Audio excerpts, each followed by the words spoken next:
Maybe should be. Take a look at this. Nearly 30,000 people at a rally in Portland to support socialist Bernie Sanders, who just surged ahead of Clinton as a candidate in New Hampshire. Is this another sign of Democrats moving even further to the left? Joe Trippi is a former campaign manager for Howard Dean, and Lisa Booth, vice president of political polling and public affairs research at WPA. Thank you both for joining me here. Good morning. Good morning. Good to be with you. So when you see these poll numbers, he's ahead of Hillary right now in New Hampshire, 44% to 37%. In March, it was 44-8. So, Joe, let me start with you. What does this indicate?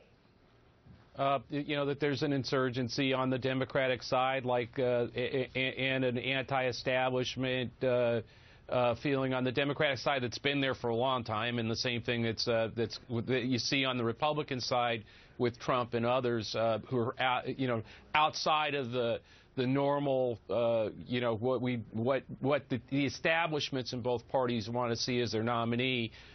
But that feeling out there is right now being consolidated by Bernie Sanders on the Democratic side. Sure. The question is whether he can expand that outside of just the progressives. Lisa, let me get to you here. So if Hillary Clinton started off as basically the inevitable candidate, is she still inevitable?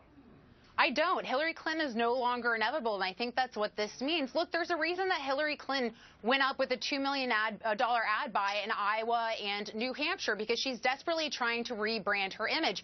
She's lost ground with key constituencies like African Americans, white women, and independents. Her favorability ratings are at an all-time low, and the majority of Americans don't trust her, and that is only going to get worse now that there's an FBI investigation into her email server. Yeah, that's a factor. What else could be a factor? You'd say, oh, it could be Vice President Joe Biden. His favorability since March has jumped 14%.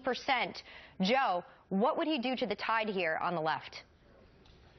Actually, if he got in, it might actually help Bernie Sanders. I mean, look, he's going to be somebody who the establishment, parts of the establishment would get behind Joe Biden. I don't think Hillary Clinton's just going to, move off.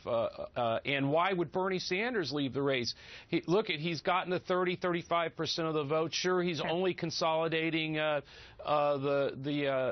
white progressives right now. He needs to break into the minority community to have any real chance of beating Hillary. But why would he, just give up and walk aside? And so you'd have a race where actually he might be the one that could slip through. He actually needs a Joe Biden or somebody else to take those establishment votes away from her. Quick thought on Joe Biden, Lisa?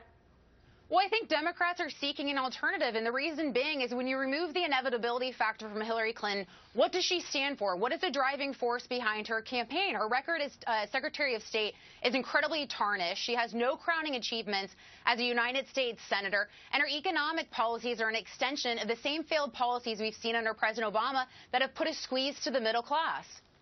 Joe and Lisa, great discussion here. A lot of factors. Thank you.